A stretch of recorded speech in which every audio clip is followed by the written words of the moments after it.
Good evening. Welcome to another round of Pub Theology. I'm Pastor Gavin Rogers, and welcome to our special DreamWeek event for 2021. We're here with author Jen Hatmaker, activist Kimiya Denise, and Pastor Dorian Williams to discuss the power of listening while supporting racial reconciliation. I know it's been an interesting few weeks, but we're glad you're here at Pub Theology. You know, we're a group that exists in San Antonio to talk about our faith, our community, and creating the common good. And that's what we're really all about here at Pub Theology. So normally we meet at the Friendly Spot Ice House, but we cannot do that because we're social distancing and we're trying to be safe here in an online community. But grab a beer, grab some food.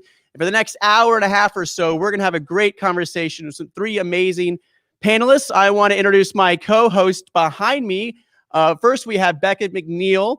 She is a reporter for Christianity Today and 74 Million. You can check out her work online. She's been our co-host for a few years now, and we're grateful that she's here. Behind me, I have Alex Bailey with Black Outside. He's been a guest at Pub Theology before. If you want to learn anything about Black Outside organization, where they do creative things in the community and taking kids outside into the great environment we live in, you can learn about that. He was actually our guest on Pub Theology a few months ago, and you can go back onto our videos and check out his Pub Theology. And so we're glad you're here today. You know, racial reconciliation is a matter of life and death in our nation and across the world.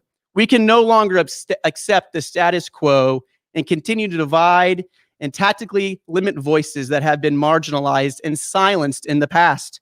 We need to relearn how to listen and understand the systems that support inequities, create suffering, and deny human rights. Rather, we need to have an open dialogue, a process that starts with listening. And today's theme today is called Listen for a Change. You know, if you actually hear that phrase, you can hear that phrase two different ways. You can think, listen for a change, or you can listen for a change. I'll let you think about that, but that's what we're going to be talking about tonight is the power of listening. Now I'll pass it on to my other co-host to introduce our guests.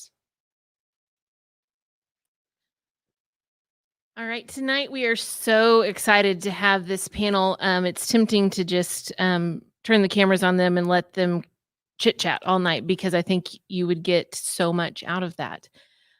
We have author Jen Hatmaker. She is the author of New York Times bestsellers For the Love and Fierce, Free, and Full of Fire, along with 12 other books. In addition to starring in the popular series My Big Family Renovation on HGTV, Jen also hosts the award-winning For the Love podcast.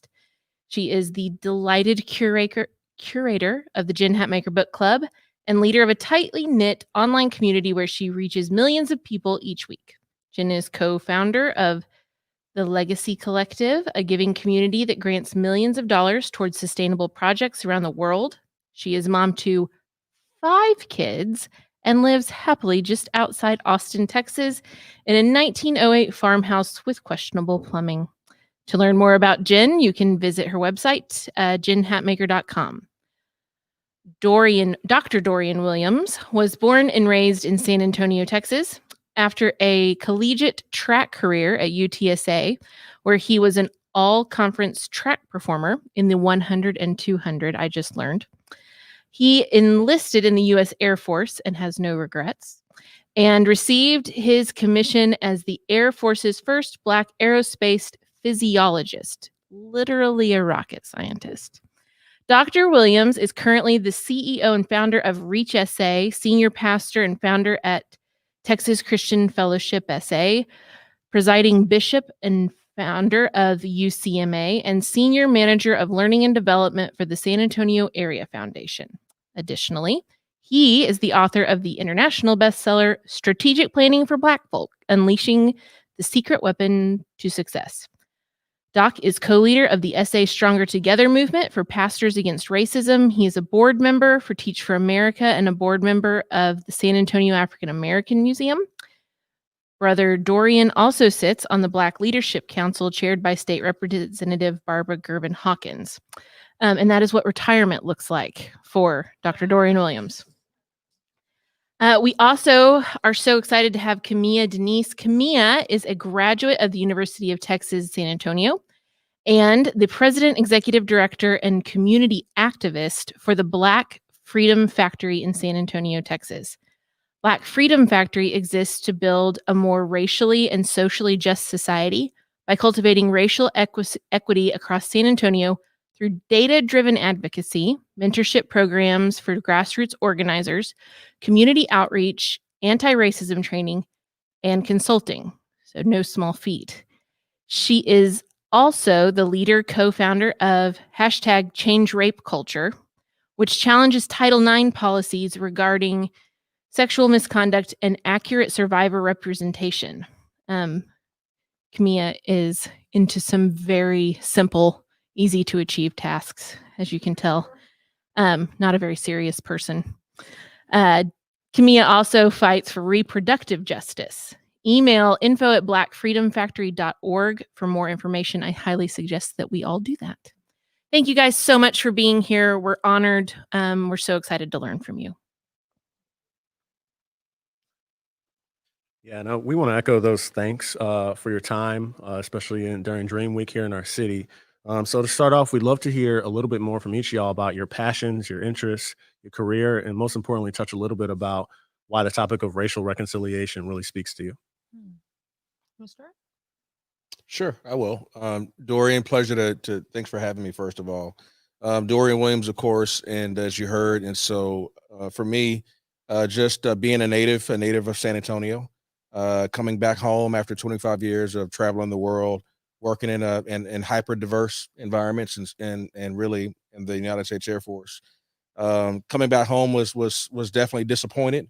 I was disappointed to find that we were not only number one, the number one most impoverished city in America, but we were also number one in socioeconomic segregation. I came home to find that my side of town that I grew up in hadn't changed, but I came home to find that other areas seemed to be growing and were really being more empowered financially. And so for me, it matters to me that we not just talk and fight for equality, because that's about sameness.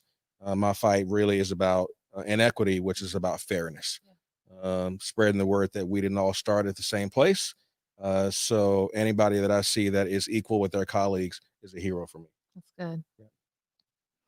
Well, my name is Kimiya Factory. Pleasure to be here today with you all.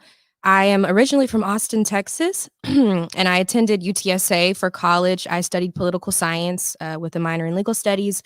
And while there, I started #ChangeRapeCulture, where I fought for survivors of rape on campus. But I also did policy debate at UTSA, and I studied consent of the earth, rape of the earth, and concepts that surround my indigeneity. I identify as a queer, indigenous, Afro-Latina. And so after that, I got into the world of organizing. George Floyd was a pivotal moment in my life, I think in a lot of people's lives. And I organized the first George Floyd protest in San Antonio that drew out around 22,000 people. And so after that, Black Freedom Factory was born, and I am active in the city with accountability measures as it pertains to local government and grassroots organizing, because it's so important and it's a conversation we really, really need to keep up. So I'm so happy to be here with you all today and continue that dialogue. These two, like, what are you guys doing with your lives? You know what? Just keep searching it out. You'll find it. You'll find your path. I'm so happy to be sitting next to both of you. The honor's mine. Thanks for having us, all three of us. And I'm Jen Hatmaker, and I live in Austin. And my front door into the work of racial justice kind of started actually through pastoral work as we were engaging issues of poverty and thinking that was one-dimensional. It wasn't from my personal experience. I grew up in very white bread Kansas. And so my childhood and adolescence and my church culture and even young adulthood was very, very homogenous. So my exposure to the actual world was delayed until I was a grown-up. And so it was actually the world of poverty that I always liken it to kind of pulling the thread. That was the first tug of the thread, but so many issues of injustice are very closely related. And you touch on one and the next domino tips and on it goes. And so that maybe a decade ago brought me to this conversation, to this table, wholly ignorant, well-meaning, but just an absolute disaster, like just a menace with a laptop. And so it's been a decade of work for me. I've got 5 kids. My 2 youngest kids are Black, they're Ethiopian. And so experiencing childhood and adolescence through them, also through their cultural experience, their public school experience, has been incredibly eye-opening as well. And so this matters to me greatly and deeply, and it's work that I will remain committed to for all the days that I have a microphone in front of me.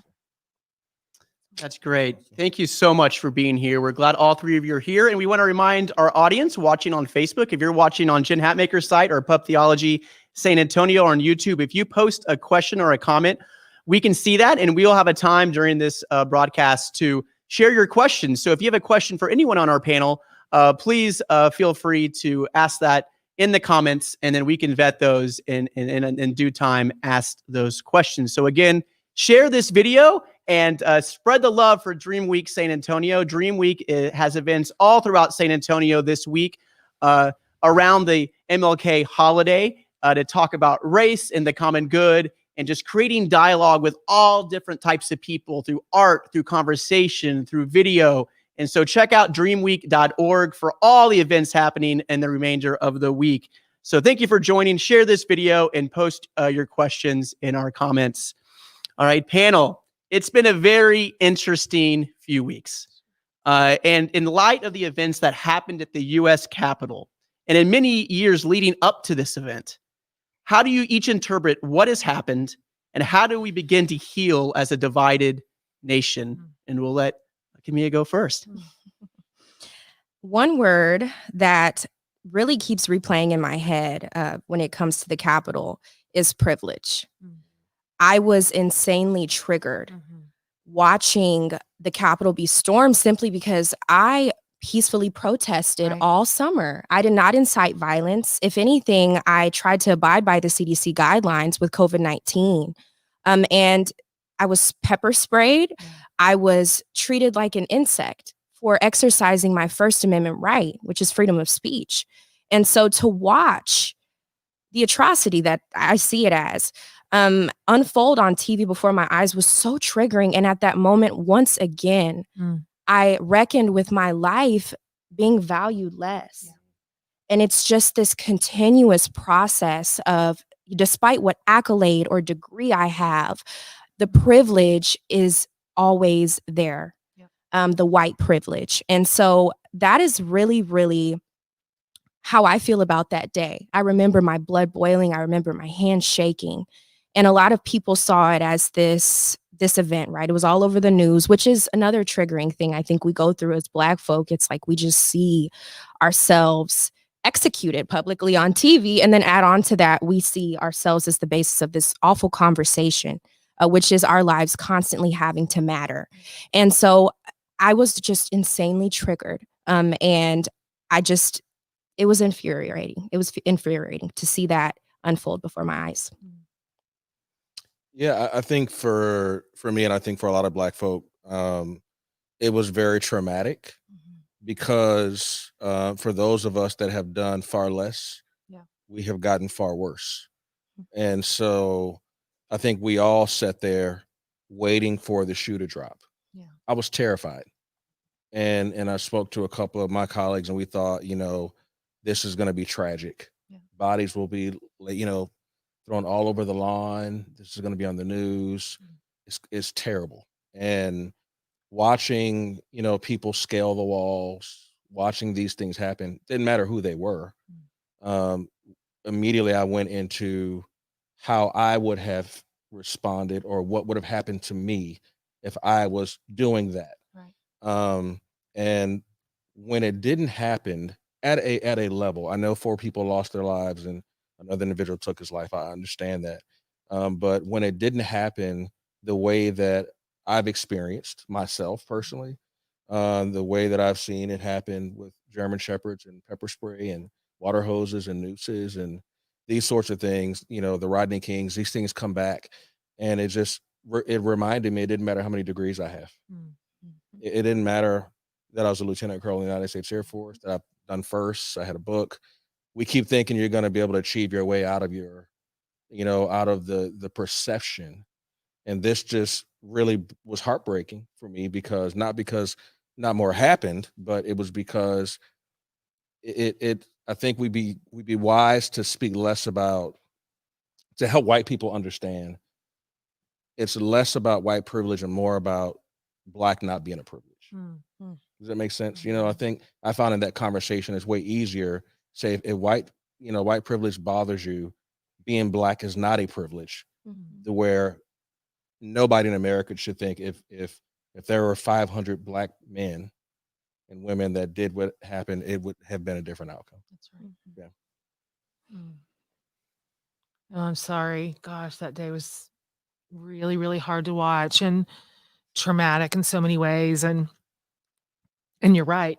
I mean, I think what we got to bear witness to was white supremacy working exactly as it was always designed to. It works. It's a system that's pretty clear, pretty simple, and very adaptable. I mean, it's 2021 for crying out loud. Right. 2021, and we're still here watching Confederate flags be paraded through the Capitol, watching a noose be erected on the lawn. It was sobering. And I think what it also demonstrated, besides the clear distinction between white privilege, and it's just a foregone conclusion what that would have looked like had all those protesters been Black.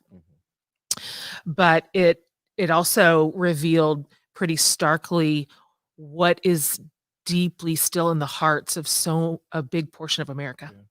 It's there. That Confederate flag marching through the Capitol is there. Yeah. And the noose, the idea of doing that's there. And so what maybe has been wrapped in more respectable wrapping for some time is on kind of stark display now. Yeah. And it's a reckoning. Yeah.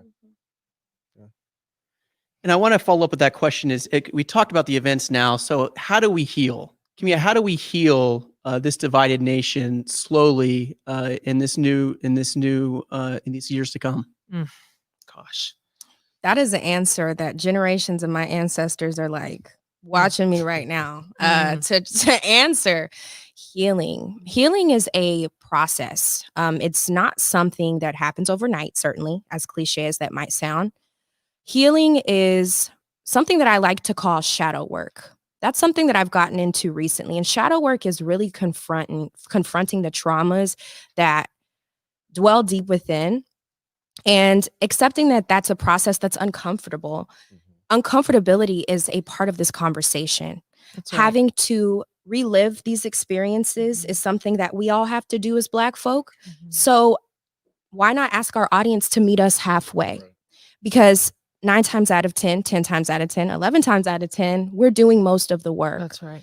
And so healing is a gradual process that doesn't happen overnight, and it might not even happen in 50 years, right? But it can happen consistently throughout that time. And so that's really my answer is healing is confronting the icky, gunky, hard conversations because they really, really clear a lot of the air. That's right. Dorian. I think, it's interesting. I think we all have a different approach, right? And so I'm a systems guy, as an engineer by trade and as an aviator. For me, I think I've learned some very harsh lessons, I think. I'm very hypersensitive when it comes to having conversations where I feel like there's a lack of empathy in the room, and it drives me up a wall. Yeah. And so for me, I found that attacking the system seems for me to be the most effective way to heal, because I think what we see is individuals trying to legalize heart problems. Sure. right? You can't legislate a heart problem. You know, we talk morality and ethics, and you know, we can do it until we're blue in the face. And I found that we have to address healing through power structure, creating equitable entry points, because we'll continue to do this over and over again. We keep having these meetings, and I mean, I'm really all talked out. I'm like, you know what? It doesn't matter. Go get your degree, get behind the veil. And until you see the policy in a Word document, you haven't arrived. That's good. Right. That is what, you know, I think for me, my push to healing is that let's go address the real issues and create spaces, safe spaces and gray spaces for us to grow and to bleed out the people who are still walking in ignorance. From the white perspective, I come to the conversation of healing with a lot of frustration and a lot of internal conflict, because what I hear from a lot of people in my community is this concept of healing, which really in practice is more like, let's just move on. Let's just move on. Let's stop. We don't want the icky. Right. Like we don't want that discomfort. We don't want to have a reckoning with our racial history. We don't want to face broken systems that keep white people in supremacy and people of color out. Let's just be nice. So when I hear white people sometimes say healing, they mean be nice. And this idea of having to wade through so much repentance and truth telling. We just have to call a thing eventually. And so I get triggered when I hear the word healing, because I hear the white community trying to rush to a solution where we are more comfortable and everybody stops feeling bad.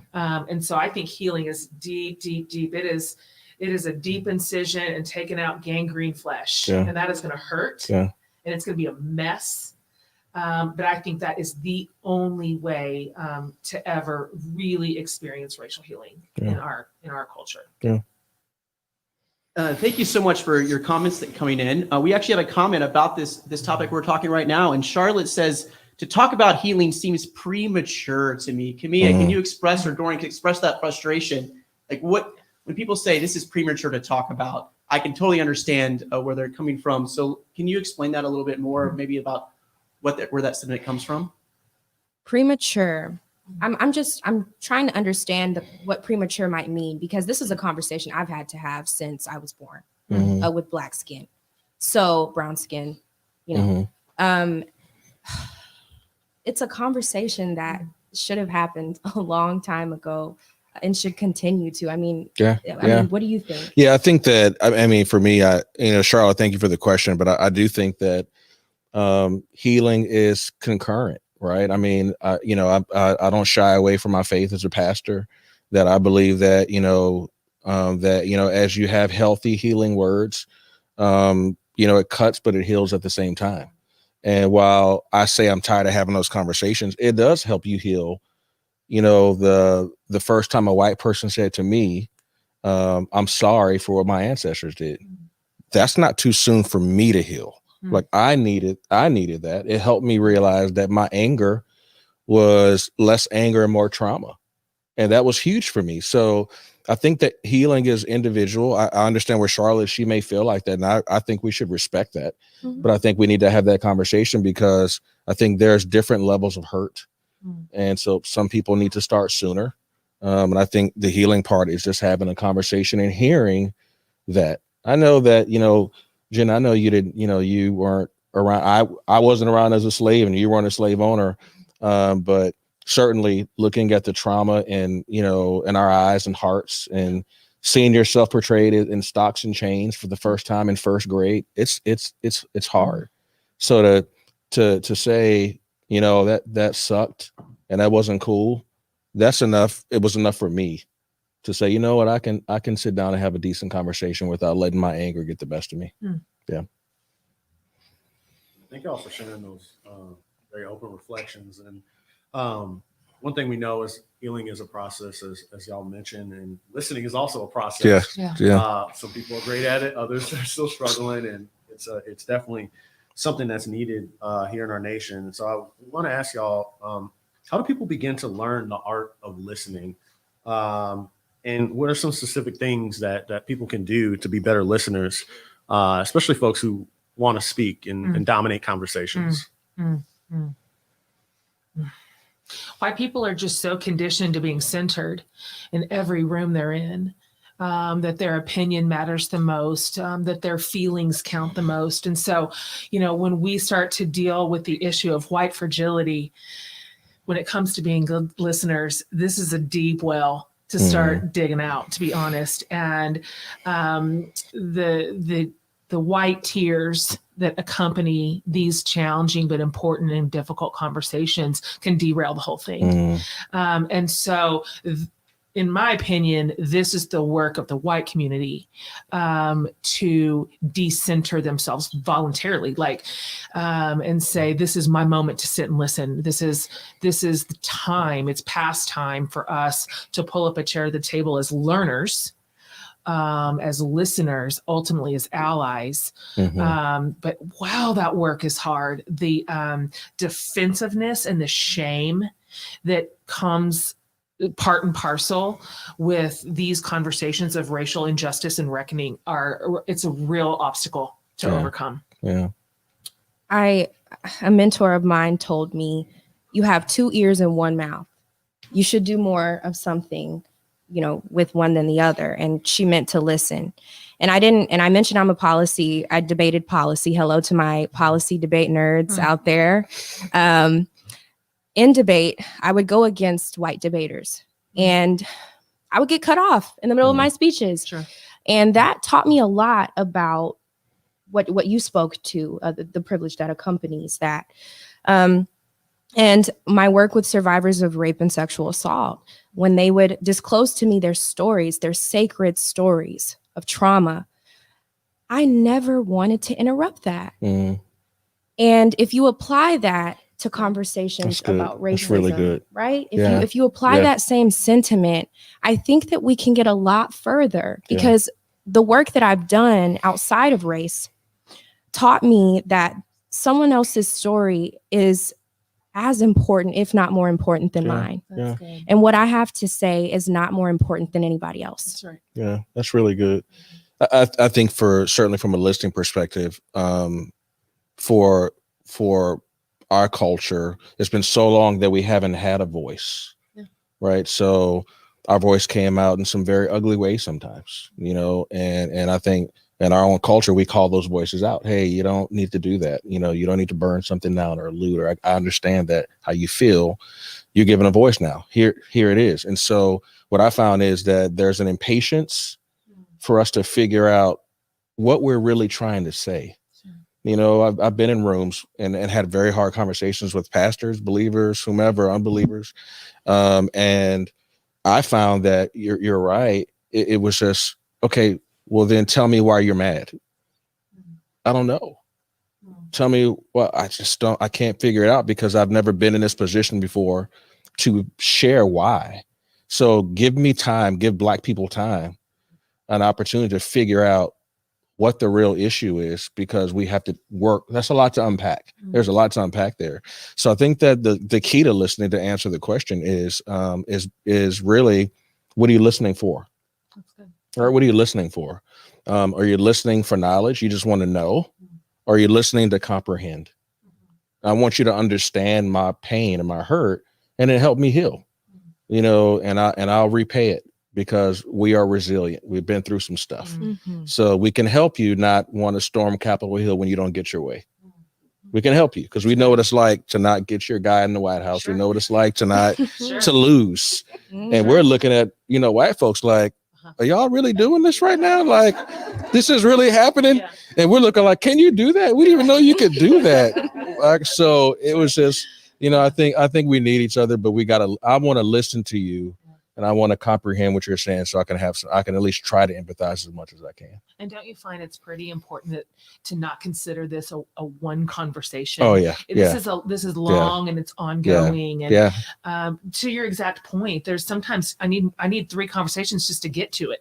To figure it, to distill it down to what I want to say. One of my good friends is an author, and one of her prompts that she puts in to sort of her listening regimen is just this real simple reply at any given moment, which is just tell me more. Yeah. Tell me more. That's good. So let's go 1 inch deeper. Tell me more. Yeah. And pulling in, because again, what are we listening for? Is it just to hurry up and form a rebuttal? Right. Or a defense? Yeah.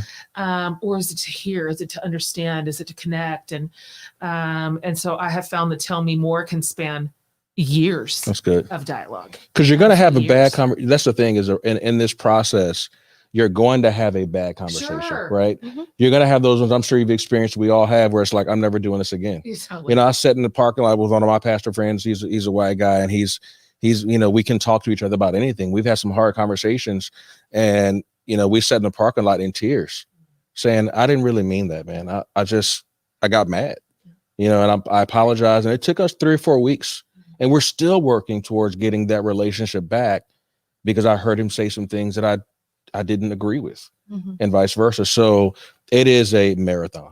Yeah. It is a marathon. For sure. And I don't know if it's an American taboo or what, but like, I don't know if you've heard, don't talk about politics at the dinner table. Sure. That's a rule.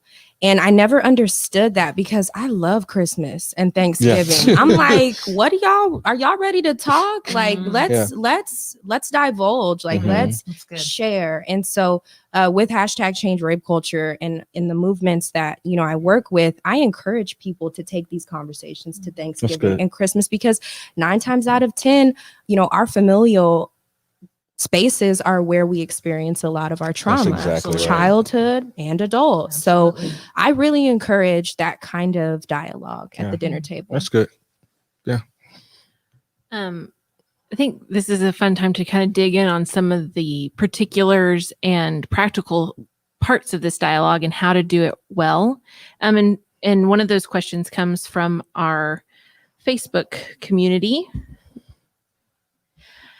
AJ says, what do you say when people are trying to discredit the work of anti-racism and you aren't sure what to say except for, of course, this is important and vital to the health of society, when they just won't hear you that this is a thing that needs to be addressed?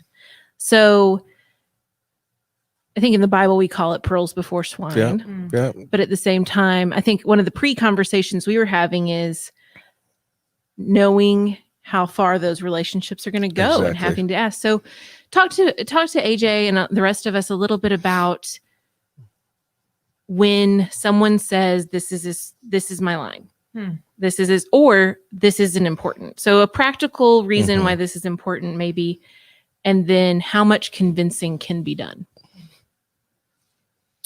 I think this is my line is a very important boundary we should all respect. Consent is super important, but I think a conversation about importance is totally separate, because when we're talking about people's lives and we're talking about actual life or death situations, there should be room for that dialogue. And if someone is not willing to share that space, there are respectful ways to go about disagreeing. I certainly agree. Storming the nation's capital and inciting a coup is not, you know, on my list of top 10s, but I certainly do think that, you know, there's a consensus that can be met. Yeah, I think that, you know, this is the pastor coming out at me, right? I mean, you wipe the dust off your feet and move on to the next city. I think what I'm tired of doing, I'm not going to do, is convincing anybody of anything anymore. You know, there's enough people that want to listen and want to change. And so I think another harsh lesson I've learned in 2020 is that love and reconciliation are very different. This is a conversation we had recently this past Sunday. Is I'm not trying to reconcile with people I don't know. In order to reconcile, I have to have known you or had a relationship with you, and I can't do that. You know, I can love you from afar, but reconciliation can only go so far because it requires both people. And I got to quote, you know, Pastor Shaughnessy Johnson for saying that this past Sunday, but I do think that you wipe the dust off your feet, you know, and I think you keep it moving, because I think that right now we're so divided. I mean, we're pretty much split right down the middle. If you look at, you know, where we are, which is shocking. It is. But I do think that you just have to ensure that you know the difference between fellowship and relationship. I have such a split personality over this one Yeah. because half of me is like, when encountering that level of resistance to the work, I'm like, no, damn it, get the hell out of here. Like they make me curse. Yeah. You know what I mean? They just make me go right into my flesh. And so I feel so enraged, and it's a real touch point for me. And on the other side of my personality, I generally try to test the waters for some good faith possibility. I don't know how to describe it. It's a soft target. It's soft tissue. It's not so much flesh and bones as a sense like there may be some possibility here for dialogue, for some sort of communication. And if I find that is the case, if I can control my temper and figure out how to apply that good listening stuff that we were just talking about, there's usually something underneath that level of resistance. And so if I can say, tell me why is that? Why does this upset you? What are you afraid of? Does this have some sort of connection to your experience? Have you been hurt in this in some way? Whatever the empathetic thing is. I have discovered movement. I have discovered possibility there, that people in general want to be heard for some reason. There's something there. And so again, marathon work. But I have found that empathy and connection and curiosity, if I can somehow hang on to a little bit of curiosity instead of fury, it just widens out the space just enough to maybe bring us to the next conversation. And maybe that next one doesn't get there, but maybe the 10th one does. And so I hate that work. I hate it. I wish somebody else would do it. Yeah. But if that doesn't work, just get the hell out of here. You know, that's shake the dust. You said it in a pastoral way. I hear you. Thank you I appreciate you cussing for me. I can't always cuss like I want. Yeah. I want to take this opportunity to encourage more people to participate online. Don't be afraid. This is a pretty gracious group, in case you haven't caught that vibe yet. People who want to talk and want to listen and want to hear your questions and your thoughts. Building, again, more on our theme of listening and listening well, I have noticed, and I'm sure you guys have as well, that every time there's a big flare-up, this recent one was the Capitol, but before we had George Floyd, we've had things throughout the past. There was Charlottesville. Basically, the Trump administration was just one thing after another. There is a spate of white folks wanting to listen, but we managed to do that aggressively somehow. Like, I need to take you to lunch and I need you to bleed out on this table for me so I can and so I can atone. And then also folks being new to the issue and wanting to use all of their platforms at once to declare their newfound conviction. Like 100% guilty. And Jen, I mean, you and I probably have a lot of cringy things to look back on, as many white folks do. Yeah, I want it all stricken from the record. No, it stays. The damn internet. It stays. But help us think wisely. Anyone who is in this conversation, black, white, new to it, been in it, about this, what is helpful, the helpful things to say, the helpful platforms to use, the helpful audiences to engage, and the helpful ways to listen. How do we reach out to our sphere in ways that promotes healing and not kind of sloppy feel betterness? I can speak to, I have some examples that I've experienced over the summer. Well, I'll start with how I met Gavin, actually. I was setting up at Travis Park trying to get, community snacks together. It was hot. It was like 100 degrees in May. And I was like, I need somewhere to use the restroom. And so that's how Gavin and I met. And Gavin was like, I have somewhere that, down the street that you can, use the restroom. And I was like an ally. Because at this point, I mean, the tensions were high at the grocery store. My interactions with white folk were It was just high tension. And so that was an example. Another example, while I was organizing the community over the summer, chefs were reaching out and they were like, are you forgetting to eat? Can I drop off some pre-made meals for you to replenish your energy? And I was like, oh, that part I have to eat. A bottle of water, literally, while I'm out there speaking in the heat, someone handed me a bottle of water, looking me dead in my eyes and saying, how are you today? And do you have space to answer my question? Those kinds of considerations are so important to us. And I don't want to speak on behalf of the entire Black community. Maybe you can agree with me. But it's so important to acknowledge the space that we constantly have to occupy and the drain, like the depletion of energy that comes with these conversations for us. And so when allies ask me, do you have space for this combo right now? And how can I better support you, just verbatim is an amazing start. And that's my experience with that. Good. I think, I would say to those that are interested, I think you, believe it or not, like two things. Most Black folk, we don't want a handout. And we're very responsible when it comes to our senior leadership in the Black community, holding those who are not achieving, accountable for that, right? So we just want an honest cause-effect assessment. Like we didn't get here just because we got here. There's a cause that got us here, and acknowledging that is huge, right? And then along with that, police your own people. Right? Police your people. I shouldn't have to police your bad actors. You should police your bad actors, just how you expect me to police my bad actors. That's not my role. And I find that it's outside of our scope to know how to deal with unruly white people who tell us, but what about abortion? When you're talking about, George Floyd. Right. It's heartbreaking because you start thinking like, well, I'm a man, I've never gotten an abortion. Right. And so what is that? This straw man fallacy you have? It's an unanswerable question. If we look at the data, then the data's skewed. If that's not, then it's fake. It was just all this thing. And I was like, I just want you to just police your own people. Like, I don't want them chasing me down with a shotgun. I don't want them riding by my house with their flags. I wouldn't do that. I wouldn't let my people do that. And I expect the same thing from you. That's great, you guys. Yeah. I want to address specifically the portion of your question that you asked about white people who are new to the work.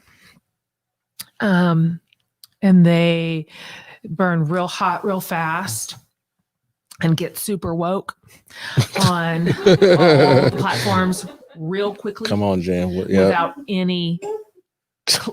half of one clue. Yeah. And actually, helping poorly is worse than not helping at all. And so, first of all, I want to acknowledge the exhaustion that white people new to the work tend to put on the shoulders of their friends or neighbors of color, their leaders of color, like, do my work for me, educate me, teach me the thing. And I think that's as well intentioned. I think what white people are wanting to communicate is I care, and I want to sit in front of you and I want you to see that I care. But the burden that unfairly places on communities of color is just absurd. Why on earth do they have the energy to educate us when as far as I can tell, we can read and we have the internet and we have books and we can learn anything we want to learn. And so this is one, I've talked about this a lot, but I have found this approach invaluable, especially for new learners. My friend Latasha Morrison runs an organization called Be the Bridge. And it's a racial reconciliation powerhouse, really. And they work in a lot of different sectors. But one of her platforms is a private online Facebook group, and it's humongous. But she has a rule, which has been a North Star for me, that if you are new to the group as a white person, you are forbidden to post or to respond to anybody else's post for 3 months. You cannot say one word or you will get kicked out, because white people come in with their exuberance and their fresh wokeness, and they cause harm inadvertently. And then they discover that the work is harder than they thought. And repentance doesn't feel as squishy as it felt when it was like performative on social media. Mm. And so when in doubt, be quiet. That's my rule. Just when in Wow. doubt, be quiet. If you're white, That's when in good. doubt, listen. When in doubt, shut your mouth. When in doubt, let somebody else take the microphone. When in doubt, let a person of color take the lead. You just won't regret that. You won't regret that approach. You will not regret sitting respectfully and silently, but you might very well regret opening up your big mouth and saying something that harms your friends of color. Mm. So I have a million things to say about this. Yeah. Primarily because I did it all poorly and had to unravel the mess I made and then figure out what it really meant to be a learner. But we're grateful for it, though. That's the one thing that I think that, as we sit here, even helping poorly, it still helps move the needle, And so I think it's an honor. It's noble when we can come together and vector towards a better, this is our country, Right. And so we've all sacrificed in some way, shape, or form. And it matters that we can sit in a room and have a conversation about something like this. This is life or death. This literally is life or death, as we have seen over the past 4 years. Yeah. And, as a pastor, for me, I believe that, obviously it begins inside and internal. I do believe that Christ is the only way for us to be able to identify at a real place of empathy, which is we all fall short. Mm. You're not going to get it right. Mm. And so because we can't get it right, that is literally our humanity unified, is that we're fallen and that we're mistaken. And if we can agree on that, color is irrelevant. Yeah, absolutely. And to people of color and Black communities that are watching, it's also intention. It's recognizing intention. I know that a lot of cringe, like you said, cringe moments where a white person has like grabbed my hair or alienated me like in a store and been like, is your hair real? And the line, and I'm like, what?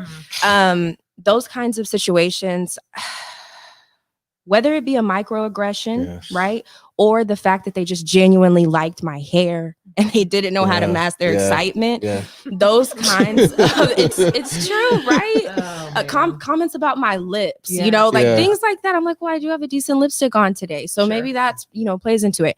But like acknowledging the intention Yeah. can save us so much of that angry That's right. energy that we can just exude when we get in these situations. So to the people of color and Black community watching, think about intention because it can be pure. Yeah. And that's important to remember. That's Y'all are good. both being really generous.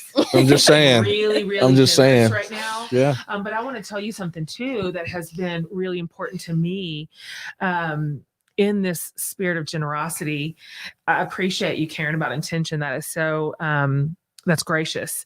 But also for white allies learning what it means to be an ally, which it is a learning curve. When you are able to say, hey, I'm going to like gently correct this little microaggression you just did. I don't think you intended this at all. This is how it's received. I'll tell you right now, they'll never do it again. Yeah. And so that's also upon the white community who has learned better to get our cousins. Yeah. Like, no, you don't touch her hair. Yes. Don't touch it. Yeah. Don't ever. But can I? No, never. Yeah. But what about what? No, you not then either. Yeah. And so I think these corrections that we all can make, whether it be micro or macro, they matter. Yeah. They're uncomfortable. Yes. They don't like it. Yeah. Like just discomfort is such a deterrent. Right. Why is it so hard to move into hard spaces? But I have been corrected so many times by my Black friends. Yeah. And I'll tell you what, I've never done one of them another time, not once. Yeah. And so I'm grateful for that and thankful for it. And so thank you for every time you've waded into a little uncomfortable moment to fix somebody. Yeah. And that's what I mean when I'm speaking to and as gracious as it might seem, I'm trying to help the POC and Black community understand that is work. That is labor to constantly correct. Your friends correct you because they love you and you have a space in their heart. But if I were to go about my life correcting all of these microaggressions, I'd be exhausted and I'd be angry. And I spent 2 years of my life doing that and I'm over it. Yeah. So yeah. And it's funny you say that. I think this is part of the data collection, right? That I think we have to make sure we make more public, that we keep intercultural. I had to go up. My wife and I had to go up to our daughter's school because her principal was, I just want to touch your hair. Sure, totally. And I mean, I married like Winnie Mandela, basically, right? So she's not even nice. having it. So, but I'm like, I'm also, I represent Kirby, Texas. So I'm like straight hood. So Totally. we can't even talk, Yeah. right? We can't even, that's what we have to do is like, we can't even talk about this right now because I'm on base. Yeah. I'm active duty at the time. Yeah. I'm like, it's about to happen. Sure. Like this is about to really happen right now because, you just get so mad because you see the generational offense. Mhm. This is a person of authority. The principal of the school is doing this. Mm. And the level of hurt and the exhaustion, I think I'm going to have to go in here and be I'm going to have to find a way to not scare these white people. Yeah. But I really want to. So what do? I want my daughter to know it's not okay. She needs to see me as her Black father defend her. But I am a senior leader in the U.S. Air Force on the base. Yeah. It was so dichotomous. So it's like, what do we do? So we had to sit there quietly. I didn't say a word. I stared at him for the entire time. But he got it, but not really. Oh, I was just this, or I was just that. I was just that. Right. And I was just like, you're not getting it. Like, you don't get to say, is your hair real? You don't get to say, can I touch your hair? I go just say, can I touch your hair? It's a different outcome. And that's why I think it's important that you say that. But it is for the Black and white community in particular, it's really hard to do that because we work so hard to get away from correcting. And it just makes you go home and go, I'm just tired. But we will continue. But it is not as easy, maybe, I think some people think it is. It's just one reason why white allyship is so important to take some of this burden. Yeah. And it just imagine if that base can continue to grow. Yeah. Well beyond those borders. And so the burden is not so heavy and exhausting all the time, because I can see how you'd want to just throw in the towel. Yeah. But you know what I started to do? And rhetorical questions. I'm like, can you touch it? Nice. Is it real? You tell me. Because that makes somebody go through the process of like, okay, wait, was that, you can, there's ways to go about it. I had to get creative because like I said, I just wanted to go off. But it's helpful to work through that process, walk through it with them for a second, just be like, is it real? Do you want to touch it? You tell me. Because at this point I belong, you know what I mean? So yeah. Got it. So this is my last quick follow-up, and I'm going to ask it in two parts, one part for Jen and one part for you guys. And then I'm going to pass off to Alex. For Jen to be ruminating on for a sec, I think part of one helpful thing is for white folks to consider how white supremacy has injured our humanity and ability to ally. And so just going to ask you to speak to that thought, that a lot of what we're experiencing with our aggression and wanting to fix is actually the effect of white supremacy on our souls. And for you guys, one of the things I've noticed is that the gay, like needing a break from the gaze of the gaze, G-A-Z-E, not the gay community. Yeah. We know what you meant. Right. G-A-Z-E. Gays? Where y'all at? Don't start. Nobody needs a break from the gaze. Don't y'all do that to me up here. This is why they keep me around. The being looked at and being observed and being something I've noticed is that in a lot of the dialogues, affinity groups have started to become, because we're in a point now where we're not just talking about systems, we're also talking about wounds, and it's fresh and it's constant and it's triggering and traumatizing. So help us just kind of keep in our minds, like, note for white people, note for Black folks, like the idea of safe spaces to have your feelings and not be dissected and learned from. And then we'll bounce back to Jen. Those are my last questions for you. Okay. I think that I think it starts with relationship, right? I mean, it's really important to have a relationship where I can go into it with grace out front, right? More of a grace space and less of a safe space. I mean, it's and I'll say this to my white friends: this is a safe place for you to say stupid stuff. Just say it. Don't try to say it how grandpa told you to say it. And great grandpa told you. What did he tell you about me? And I'll tell you what my grandpa told you about you might be shocked, and we find that I think for us, it is important to allow people to say things that are not canned and not planned, because we know it's there, right? We know that it became okay. It was taboo, right? But the last 48 months it's been okay to speak out, which was internal racism. Now it became interpersonal, where I don't care if you don't like me. I'm okay with that. But when you start to identify and indicate that through your power structure, your decision, or your conversations with me, that's a problem. And if I can help you, tell me what you think about me, and I'll help maybe try to counterculture you. So I think that being in a relationship, establishing that relationship matters, but I just don't think it's necessarily smart to just go in a room and start saying, this is what I think we need to be doing. Yeah. So my approach, one of my favorite terms is oppression Olympics. And that's something that defensive attitudes about race can incite. So for example, a Black person could be like, well, my ancestors experienced slavery. And a Jewish person could say, okay, well, my ancestors experienced Auschwitz, right? Or the Holocaust. Yeah. The Holocaust. Yeah. And so what's wrong with the oppression Olympics is it doesn't give space for the oppression to exist. We should all allow our oppression to exist because we intersect at our identities. Several levels of them. Like I said, I identify as a queer, indigenous, Afro-Latina. That means levels of oppression. That means levels of generational trauma. And making space for someone else's oppression is so important, because the key factor to that is their experience will never be yours. Why? Because you have not lived their life and they have not lived yours. And so basic understandings and concepts of that are more simple, I think, than we actually grapple with. We tend to overcomplicate our understanding of identity, when in reality, we can exist in every facet of it. And so oppression Olympics is something that I just don't participate in. I say valid.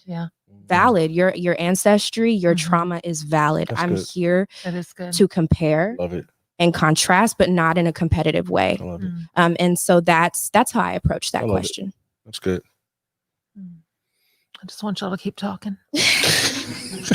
Yes, speak on it. So, right. White supremacy, ironically, causes so much harm to white people too. And that's just a little discussed fact, because the reward of white supremacy seems to be power and position and privilege, freedom, upward mobility, earnability, all the things that come with white supremacy. But what people, I think, don't discuss as often is the cost of sowing such seeds of hatred, fear, distrust, superiority, what that does to the human soul, what it does to the human psyche. If I wanted to put on my pastor hat and I wanted to start talking about the way that scripture talks about the body, you cut an arm off, you're in trouble. That's your arm. Like, you may think, but I am this awesome leg. And but you lose your arm and you're hurting and you are not functioning at high capacity. And I think we're one body. And when we favor parts of the body at the expense of others, at their destruction, at their loss, we all suffer. It's really interesting if you follow the data. I love how you keep talking about systems and data. I'm so nerdy. I'm like, let's go. When you follow the data and you follow communities or cultures, even sort of at a micro level where equity is centered, every boat in the harbor rises. It's good for everyone. Bottom lines increase, productivity increases, morale, physical health increases across the board, lifespan increases. It's just, it's unambiguous data that equality borne out in equity benefits everybody. And so we may decide to cut that arm off, but it's our loss. It is our loss. When I think about how much creativity and innovation and dreams and beautiful gifts have been silenced at the hands of white supremacy. God, where could we be as a community? What sort of flourishing would we be experiencing together collectively had those voices been given their just space and their just due? And so really it's everybody's loss, including white people's, when we decide that our voices and our power and our positions are to be protected at all cost. It's our loss. Yeah.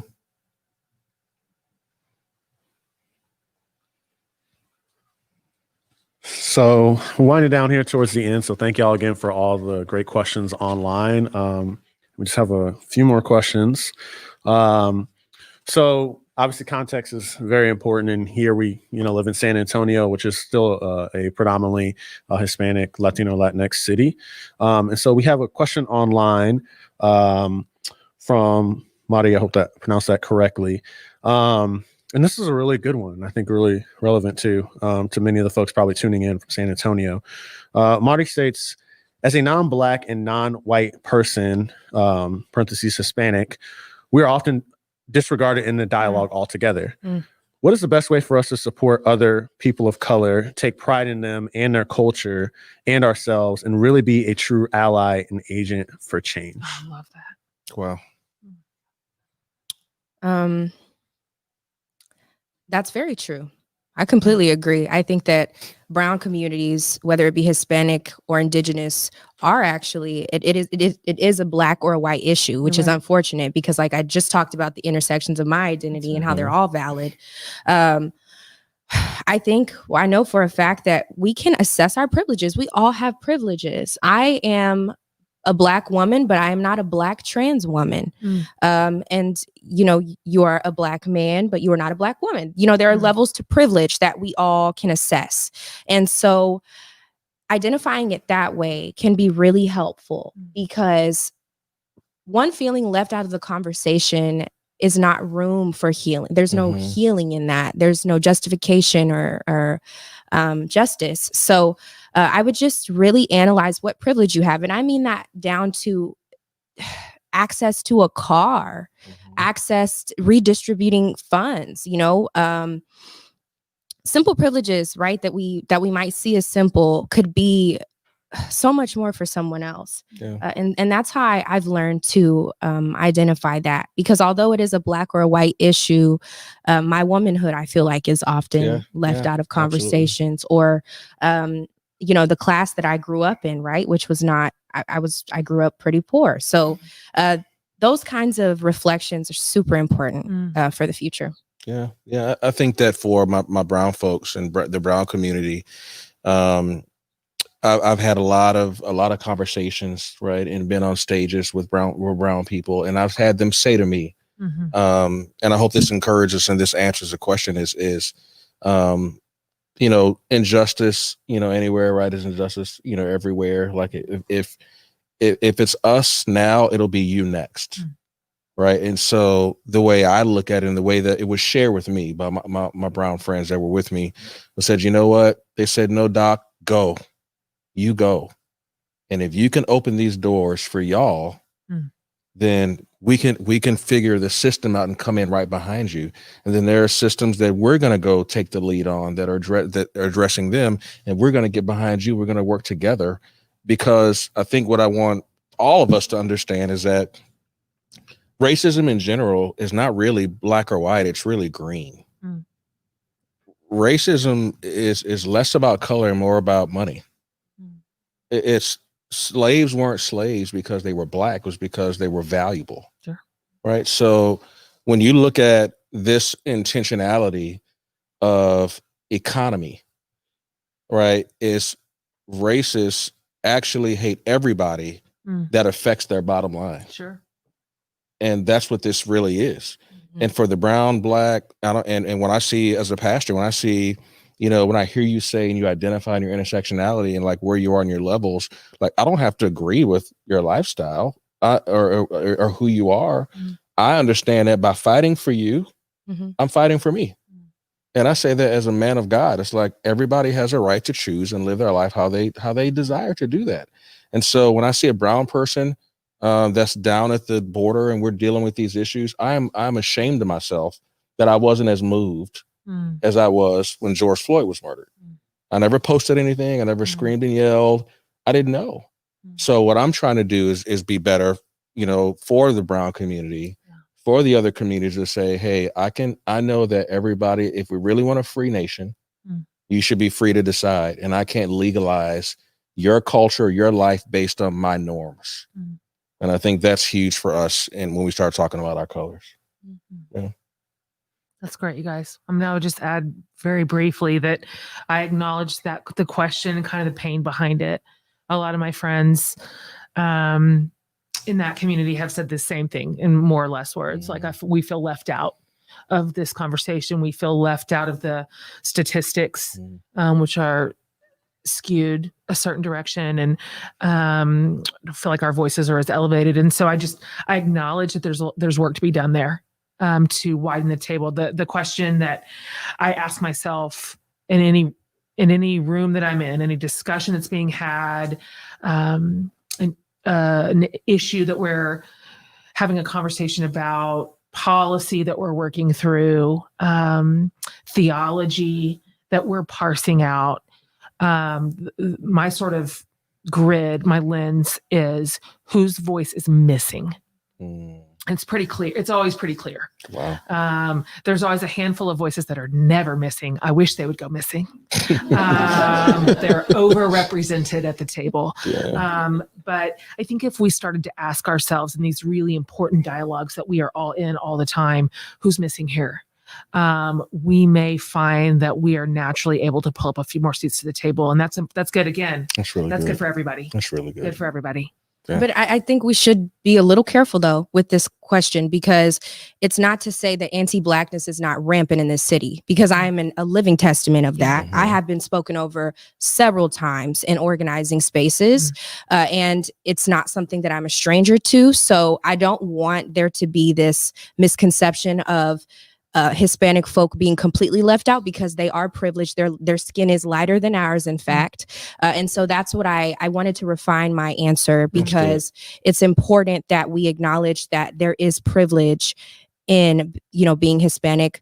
There also are facets to colorism. There are so many shades of Puerto Ricans and Ecuadorian, Salvador. Like there's a diaspora that we have to acknowledge and address. Yeah, that's good. Great. Thank y'all for sharing that and addressing that question. So obviously it's DreamWeek, right? And we think about the legacy and the life of Dr. King and the community around him of leaders, of Black folks that help push for change. And myself, I'm a leader of a local youth serving nonprofit. And I think personally on my end, this summer, I thought a lot about our kids, like what they're seeing from the world, what they're seeing on social media all the time, the messages that they're receiving. So I want to ask y'all, thinking about DreamWeek, the dreams Dr. King had for us standing here today and future generations. What are y'all's hopes? What are your aspirations? What are your dreams for the future, and specifically the context of this country, the United States? It's great. Before I answer, I just want to thank you for not asking me what Dr. Martin Luther King Jr. would say, because I've been asked that all week, and I'm like, I don't know. I wouldn't do that. Let him rest. I was waiting on it. I was like, don't. Let me just get my shell and contact him on the other side. Like, I thank you. So thank you for that, because that's a lot of pressure in a question.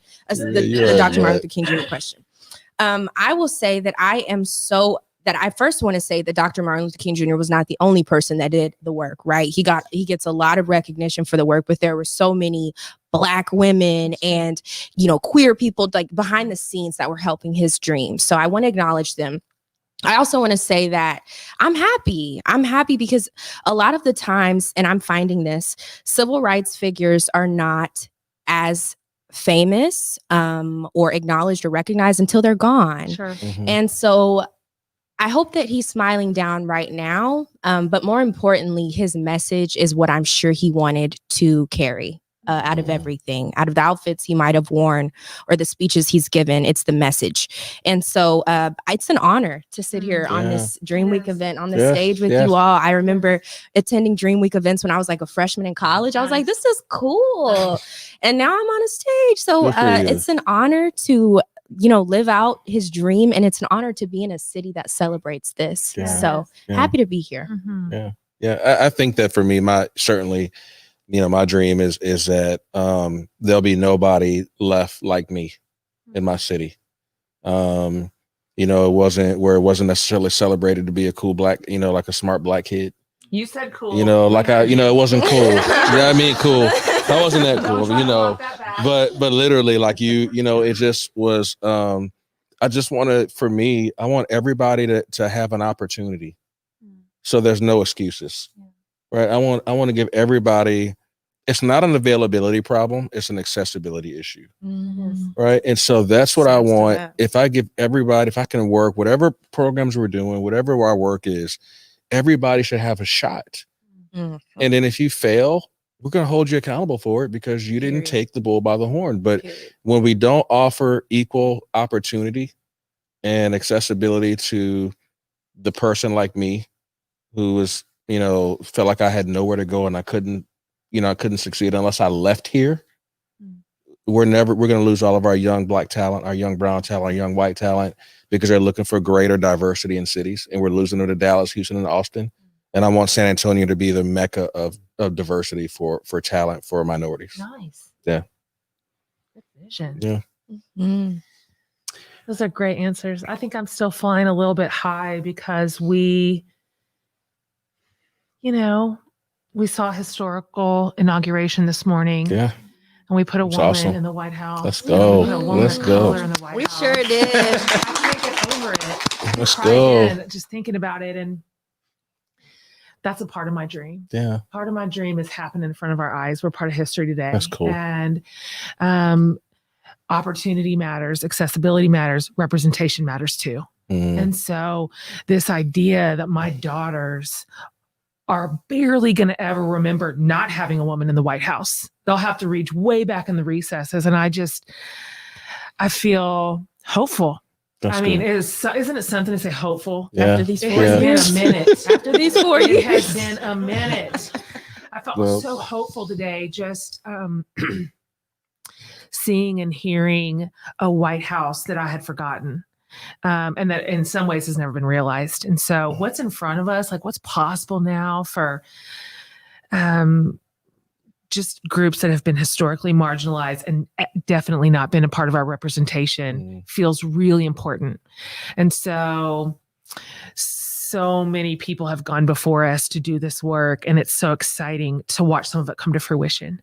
And then it's even more exciting to think, God, what are my kids going to do? They're going to govern this thing. Like it's time for girls. It's time for young innovators of color. Like it's time.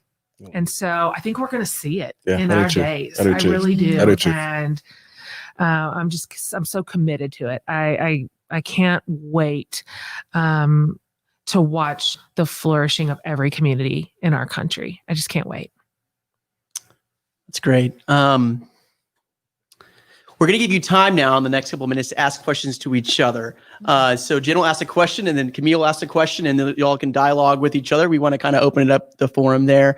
But before that, if you want to share this video, please share this. People can watch this video later. It's not just live.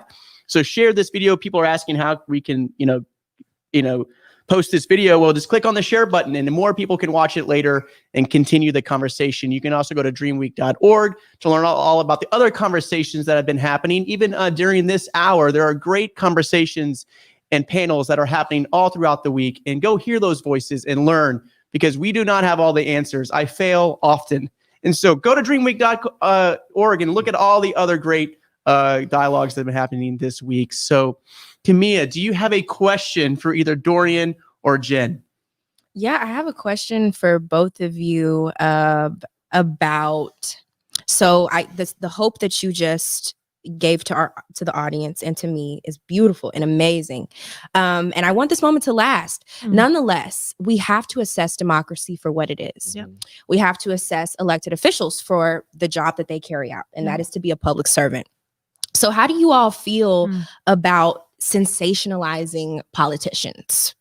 And I want to just kind of give a little side rant, right? So Kamala, the Converse and the pearls. Everybody's wearing their Converse and their pearls today.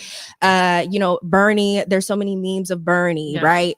So you know what I'm talking about, the one where he's like, he's cold with his mittens.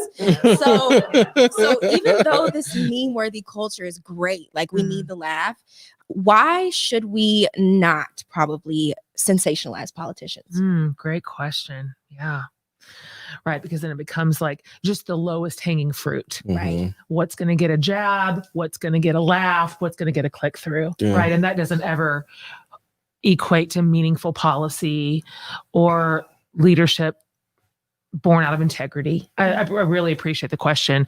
I know I can remember saying in the last 4 years, I would love for all of this stuff to be boring again. I cannot wait for boring politics. I don't even need to turn on CNN. Like what's happening, it's boring. They're just doing their work. I have a lot of thoughts about reform and what I think that could look like in our culture to really cut some of this off at the knees. But I think that's the work of that's the work of us as individuals. And I feel this because I love snark and I love sarcasm and I'm funny. So I can go for the jugular and it'll be hilarious. People will retweet it.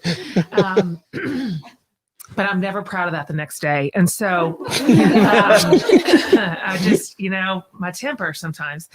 One thing that I think of in terms of how are we responding to our legislators, how are we responding to our public servants, because that's really what they're supposed to be doing,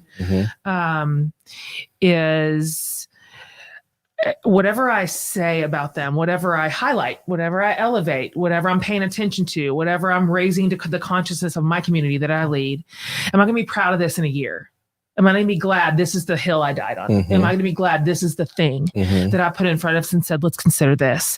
Or am I going to wish I held his or her feet to the flames in a real tangible way, as opposed to just talking about what they were wearing? I don't know. I'd like to hear your thoughts on this because it's a really smart question. What do you think, Dorian? Yeah, I think it's the curse. It's the curse of America. I think it's way bigger than politics, and I think it just filters into politics. We see it in the church. We hybridize spirituality with fame. Totally. And I think that our public servants are just doing with our nation's fabric has become. It's a celebration of those who we have propped to live a false sense of reality. And our politicians have fallen prey to that. And I think that what we have to do, in my opinion, is, have this push. I think you have to get regular people to major in poli science. Yeah. You have to get regular people, right, to major. You're not regular. Right. No, not even close. Not even close. But you do. I mean, we're it's like I'm, as far as, working and changing adults. Yeah. I think we start getting the kids to say, instead of thinking you're going to the NFL, why don't you major in poli science or rhetoric or debate, or why don't you go to law enforcement? Why don't you?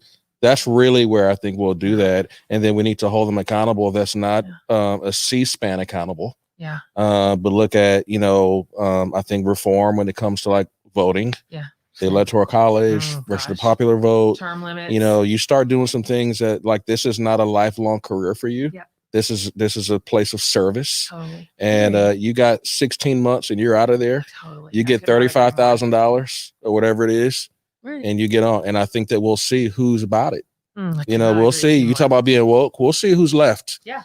Right. When you don't get all those other things there. Right. So I think that's we de-Hollywood them.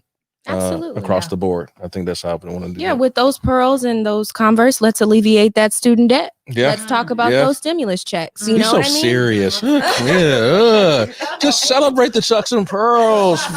Oh my gosh. No disrespect to any AKAs watching. I respect. We know. But I'm we just know. saying, like the trends, we get lost in the trends. We do. You're right. You're right. Tomorrow, let's see what happens. I'm with you. I'm with you. Yeah. Jen, do you have a question for our panel? Sure.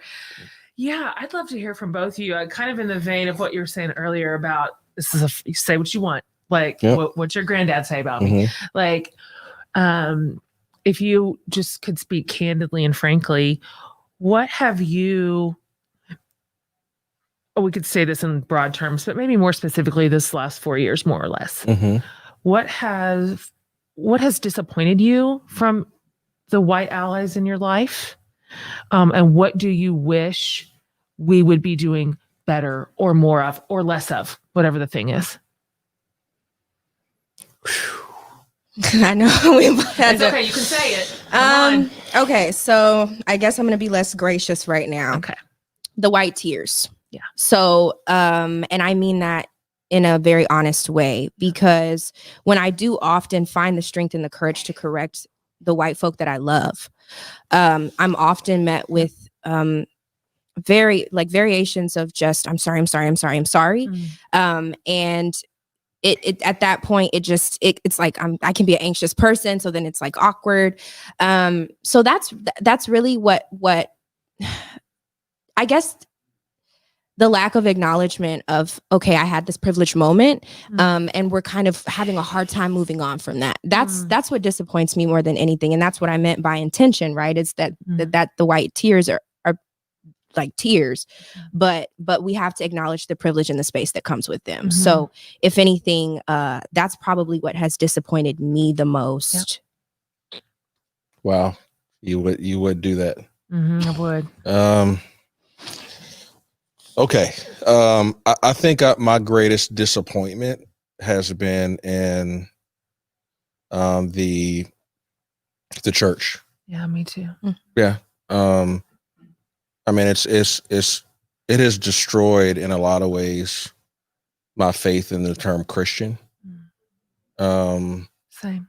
Because I didn't know that you felt so strongly about other things, like more than me, right? And it's just heartbreaking because I thought we served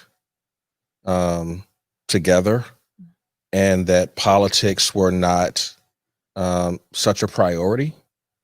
And I didn't know that I can deal with black and white. What I wasn't ready for was red and blue. I was not ready for you to treat me that I was ignorant and under some delusion of fake news when I don't even watch the news. This is my real life. And that broke me because now I have to forgive you. And I'm really mad about it. I am. I'm mad that God has forced me by scripture. I'm not going to follow the lead of what I've seen. And it's been very disappointing from that hyper politicized element or section of the church that I feel like has turned their back on my pain for a sense of, I don't know what it is, patriotism. I served my country for 25 years. I have 3,000 combat hours or so. I'm completely disabled. So don't talk to me about patriot, right? Because patriotism is not flying another flag. That's right. Any flag that's not our American flag is not patriotic. So it disappoints me, and I'm praying for God to help me to reconcile where needed, and forgive where needed, for my brothers and sisters in Christ. Well, thank you for your service. I appreciate that. Yeah, my pleasure. We want to go to a question from Pastor Valerie at Travis Park Church, and her question's for all three, so we'll go around the room. Her question says this: a question for Jen, Kimiya, and Dorian. What was the tipping point that led you to make deep changes in your thinking and actions? was there one moment when you realized everything had to change in your life? So another question we can ask is, at that moment of change, who were you also listening to? So we'll go with Dorian and go. Sure, I can make it quick because I know we're running short on time. I think she means change in our life in general, like big picture. Yeah, I mean, I just I knew immediately when I left San Antonio, I didn't know anything, and everything I had built my life around was not good. I didn't know that until I got around other people. And so once I saw that my mindset of, I'm in the Air Force and I'm carrying my 9mm around as if somebody's going to jump me. I didn't realize that going to the pawn shop was not like a normal occurrence. Those are things that I found that I brought forward and I didn't know any other way. And my mom taught me well, but the culture that I grew up in, I needed a shift, and I had to go find mentors that knew nothing about that life, and they helped me. So that me looking at myself in the mirror and not having a sense of what to do next is when I said, "Okay, God, help me do better," and He sent mentors to help me do better. Great. Yeah. For me, it was Trayvon Martin. Me too.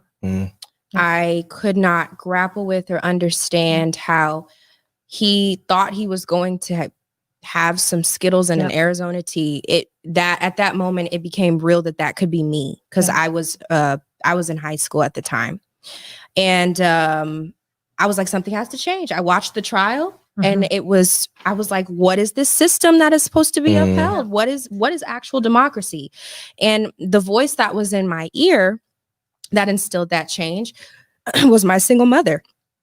And my single mom, growing up with a single mother, really built a foundation for me. And she challenged me. Wow. She said, I want you to be something the world is going to always need.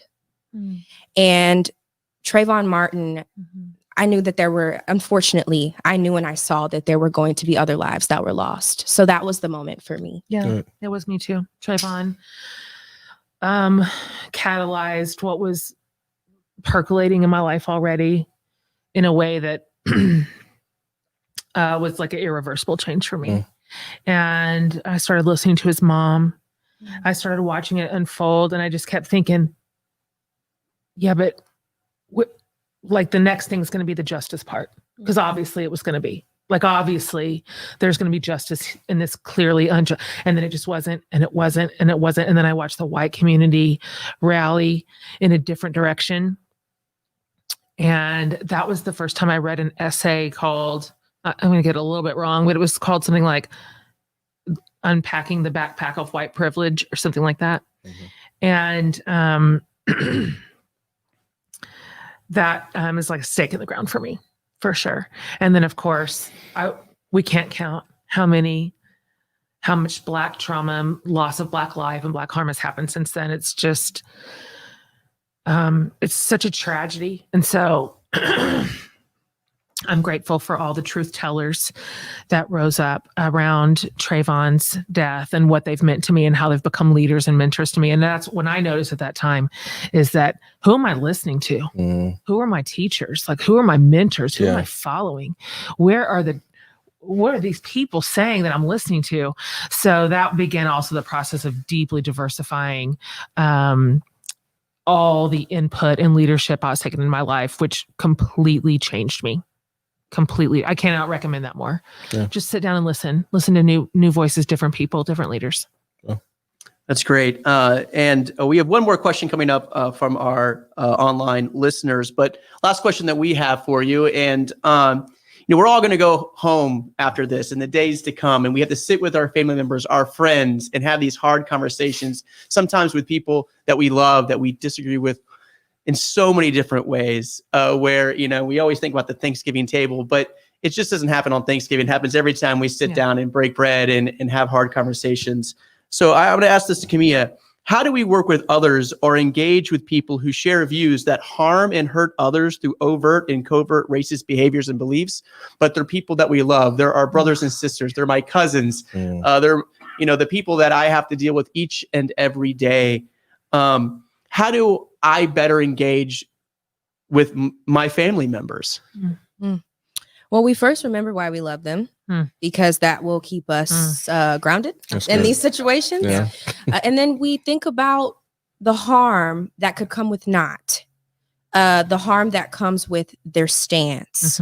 And we go from there. I really don't think there's a textbook definition of this, because life, and what do they say? You don't get to choose your family, right? And blood is sometimes not even thicker than water. This is assuming people do have family and do have a home, because there are folks that don't.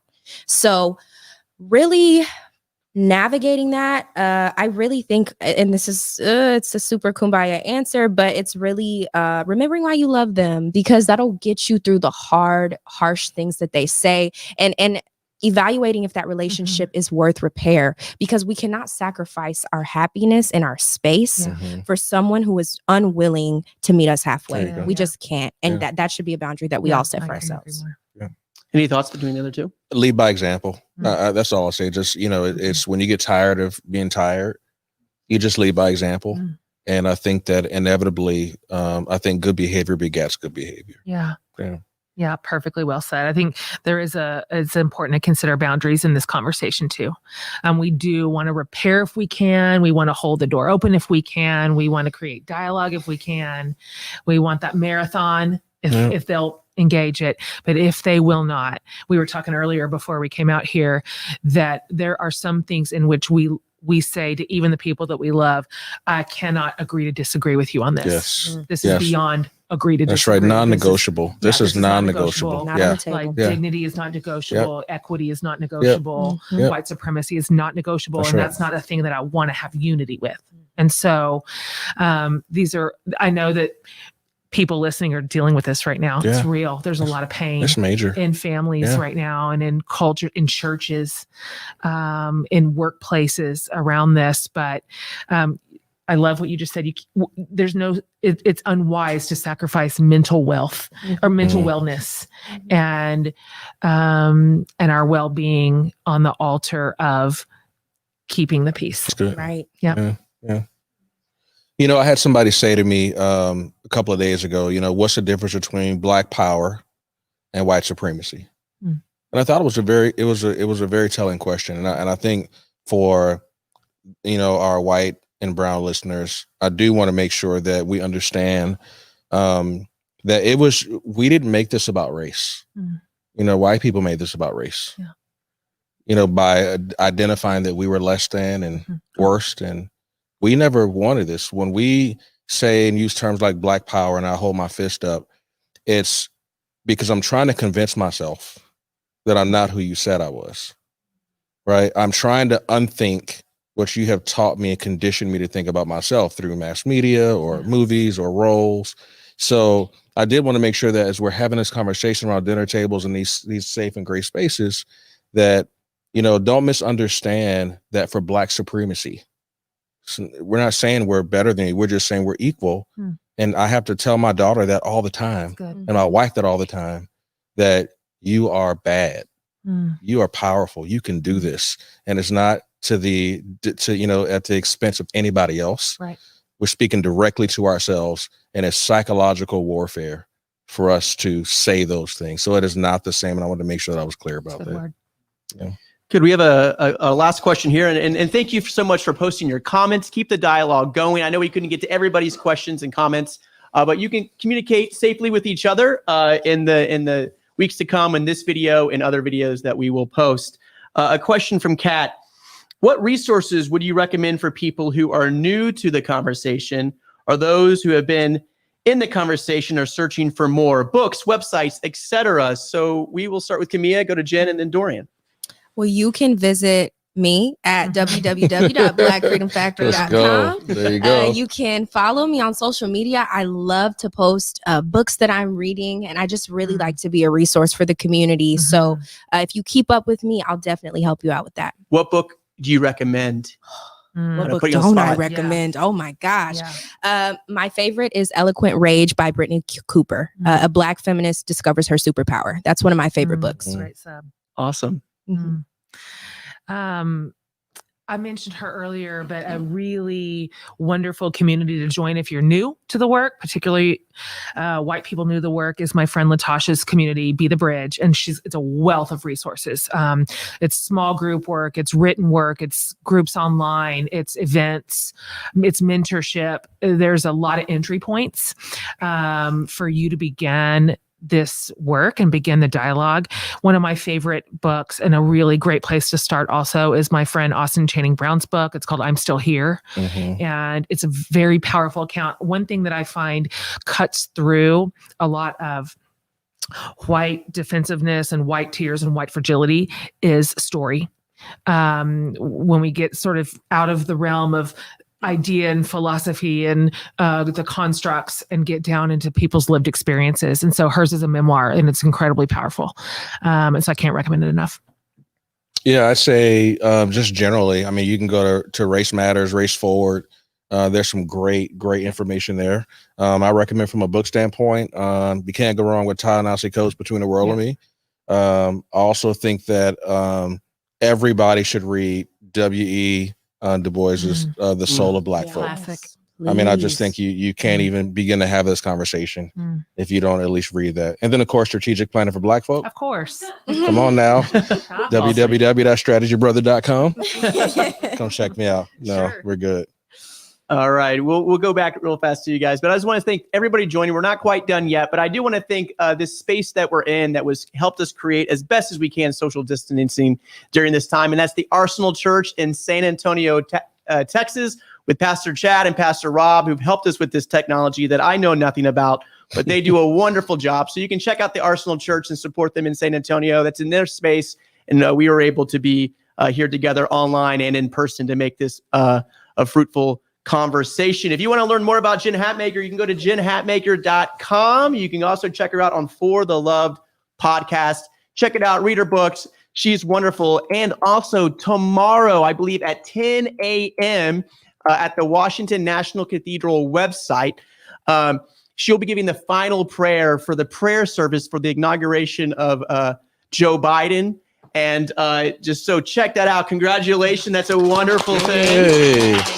So I think you can go to our Facebook page and they'll link it up. I think there's ways to watch that through the Washington National Cathedral tomorrow. That's Thursday at 10 a.m. If you're watching this later, check it out later.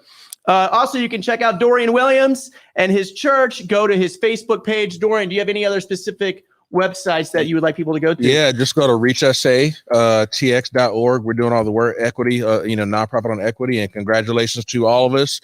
We just purchased the Moad Center, so we are the city's Black-owned co-working space, 15,000 square feet, 35 offices. Come see us. Well done. We'll have these conversations. We're excited about it. Yeah. To learn more about Kimiya, you can go to the Black Freedom Factory online or info@blackfreedomfactory.org. You can also hashtag change rape culture. Anywhere else where you want to lead people? ChangeRapeCulture.org is also a really great website and resource too. All right. Well, thank you so much. I'm going to bring Pastor Alex. There you go. Yeah, there it is. Now we got this Hey. upgraded, yeah. You like that? We've been saying that. We've been trying to tell him. But before I'll let him have the final word, and then we're going to go a 2-minute conclusion with each and every one of you, and then we'll conclude. So we're just going to go in this circle right here. But the last thing I want to say is from my favorite scripture, and it says this: love must be sincere, hate what is evil, cling to what is good, be devoted to one another in love, honor one another above yourself. Mm-hmm. Never be lacking in zeal, but keep your spiritual fervor, serving the Lord. Be joyful in hope, patient in affliction, and faithful in prayer. Share with the Lord's people who are in need. And this is my favorite sentence: practice hospitality. It's 2 words, 1 sentence. And a lot of people focus on the word hospitality. And I want you to focus on the word practice. That each and every day we get to wake up and practice and get better each and every day. It doesn't say perfect hospitality. It doesn't say get it right the first time hospitality. It says practice hospitality. And so we can fail. And when we realize I say the wrong words and I say the wrong things, that I can get up the next day and practice to be a little bit better, to listen a little bit more. And I hope that we can do that and listen to one another in this time. Alex. Yeah, once again, personally, I want to thank each of y'all for your beautiful reflections, your words, sharing your stories. I believe stories are gifts, Yeah. right? Gifts that you offer to us. And, I'm thankful that you gave us that gift tonight of your life stories and the wisdom that you shared. So I want to name that. And to the audience, we want to thank you, of course, for your time tonight. We're in the midst of a lot happening in our world. We're in the midst of a pandemic. We're in the midst of change, power, structures changing, transitions, and also a time of reflection for many. This time is also a time of pain for many. And so we just want to name and acknowledge that too. And thank y'all for your time and taking the time to do this. And I think what I'm leaving with and want to share with y'all is this last 4 years have felt dark. It felt cloudy, right? And I've been reflecting personally on this idea of what does it mean to let the light in during this time? And when the light comes, will we graciously receive it? Or will we ask, especially from a spiritual and Christian perspective, we ask God to just be patient with us to hold it There you go. until we're ready to receive it. And so, my call to action for y'all is thinking about the light and the legacy of so many powerful leaders in the civil rights movement, including Dr. King and many other Black women, Black men, Black folks in the communities, and think about the light that they called for us to have and to lead on. And so I'll pass it off to these amazing leaders, and hopefully they can share a little bit of light that can hopefully pierce through some of the darkness in the world right now. Thank you. Yeah, I would say just, I think for everybody watching and everybody that's here, thank y'all so much for being here. I would say that, I think I'm going to speak from a faith perspective. Let's really ensure that we don't allow our socioeconomic and our biases to infiltrate scripture. The same way I prayed for Donald Trump for the last 4 years, whether I liked him or not. Scripture told me that that's what I was supposed to do, and I did. And I pray that you all, no matter what you feel about what just happened today, it was historic. Yeah. And there's a moment to celebrate that. And I would ask you just for a moment to reverse your agendas and put faith at the forefront. And let's get back to serving God together the way that we were before Adam listened to his wife. No, I'm kidding. But we're good. No. We're good. Oh, man. Jen? This guy. Oh, it's been great to be up here with you. Really, I'm so thankful for tonight and for your work in the world. Thank you for doing what you do and being who you are, for holding the lantern high. People are following and watching that. It for me, what it reminds me of is had a mentor. Her name was Rachel Held Evans. We lost her not too long ago, and she was a profound spiritual leader. And in hard conversations, and after one particular dust up online, which is ubiquitous, but around this particular conversation that I instigated, she sent me an email, and in it, she said, Jen, she said several really profound things, but at the end she said, Jen, this work is hard, stay faithful. And I want to tell you that if I sometimes feel tired, I can only imagine how you feel. And just do not grow weary in doing good. And this work is hard, but our faithfulness it's moving mountains, and it's changing things, and it's changing people's hearts. And generally it's just one person at a time, which is slower than I'm interested in. I like big sweeping change that just rolls across the prairie, but that's not how it goes. Yeah. And so this work is hard. May we stay faithful in it. And I think when we're old and gray, we're 95 years old, we'll be able to look back and say that was a life well spent. That's awesome. Yeah. Awesome. I want to thank these amazing couches. The colors are phenomenal. The rug too. No, I'm kidding.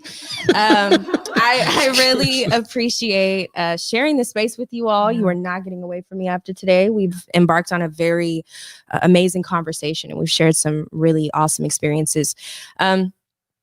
I I think the conversation about the last 4 years is a common theme that has popped up throughout, this program. And I want to acknowledge and condemn the xenophobia that has been rampant in this country as it pertains to race, as it pertains to religion, as it pertains to culture and background. Yeah. I want to condemn that and encourage folk, although you may be rooted in your religion, to respect, acknowledge, and explore others. That's right. And make space for their experiences, because that's very, very important.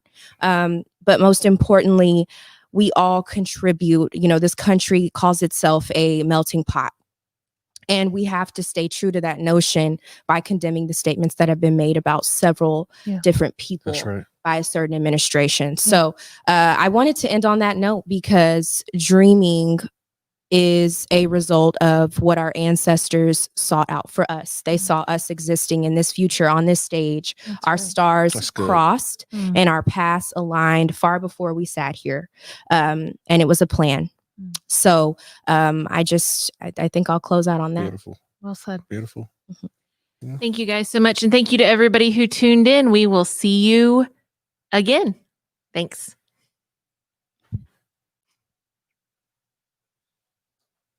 Yes.